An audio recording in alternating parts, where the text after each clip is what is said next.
It is the third anniversary of the full-scale Russian invasion of Ukraine, and in some ways it feels as though this country has never faced so great a peril, because not only is it continuing to resist the Russian onslaught in the east, but to many people here it feels as though they are under attack from America as well, certainly from President Donald Trump, who's called Ukraine's President Zelensky a dictator and blamed Kyiv for starting the war.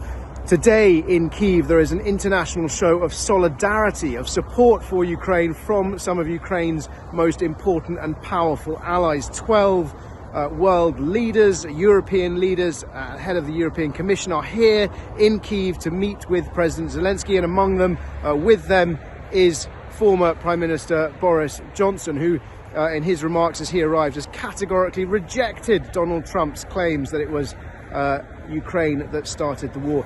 It's significant, that show of support. 12 leaders here and some 24 expected to join a call with Zelensky later today. 24 лютого 2025 року, через 3 роки від початку путінської триденної спеціальної військової операції, Україна жива, бореться, і у нашої держави друзів у світі більше, ніж будь-коли. Дорогі друзі, цей рік повинен стати роком початку реального надійного миру.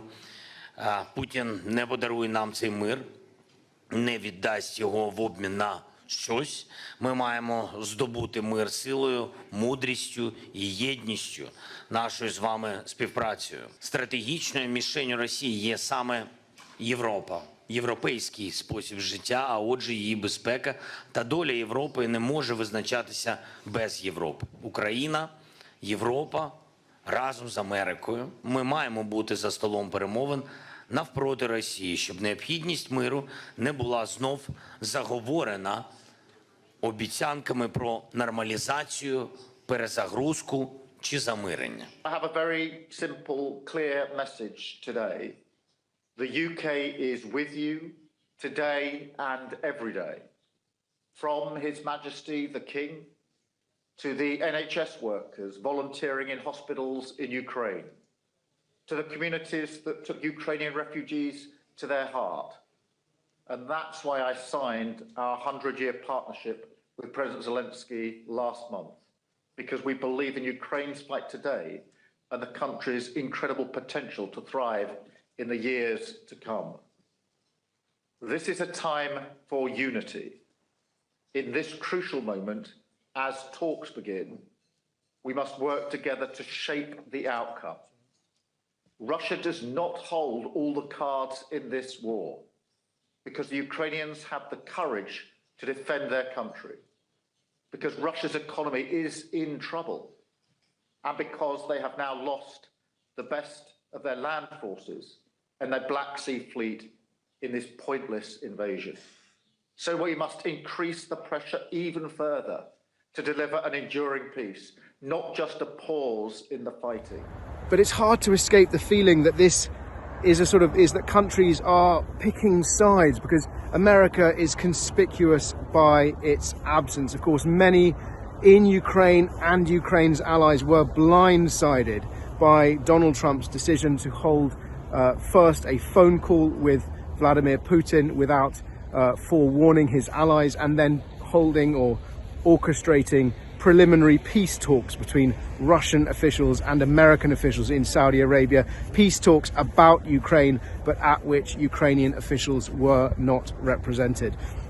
It is a very unsettling time for the people in Ukraine, as their future really does hang in the balance. And around me at this memorial in Kyiv on the edge of Maidan Square is just a reminder of the huge price that Ukraine is paying for its freedom. It's a price that Ukraine is paying in lives. So while Donald Trump is talking about the billions of dollars that America has given Ukraine, around us these flags represent the lives that Ukraine describes of its very best and its bravest soldiers and indeed civilians who have given their lives to try and resist that Russian attack. And among the sea of blue and yellow flags there are also a handful of red, white and blue Union Jacks, a reminder that Ukraine hasn't been fighting entirely on its own, and in fact Many people from many nations, including the United Kingdom, answered President Zelensky's call 3 years ago when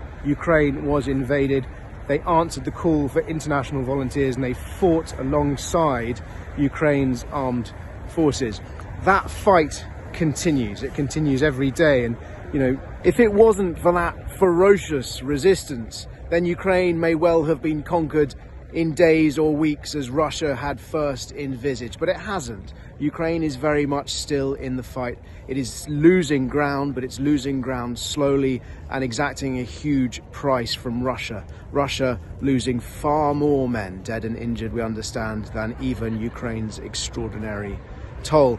But there is now a growing realization that this conflict is unlikely to be settled on the battlefield, increasingly likely to be settled through negotiations. The real question, I think, for Ukraine at the moment is where those negotiations will be and who will be a party to them. Will they take place in some neutral territory, or will Ukraine's fate be decided by the dictums coming out of Donald Trump in Mar-a-Lago?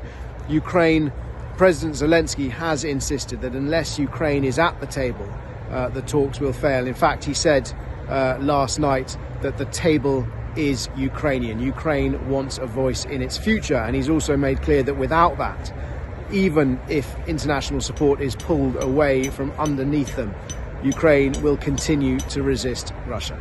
Після закінчення воєнного стану будуть вибори. І люди зроблять свій вибір.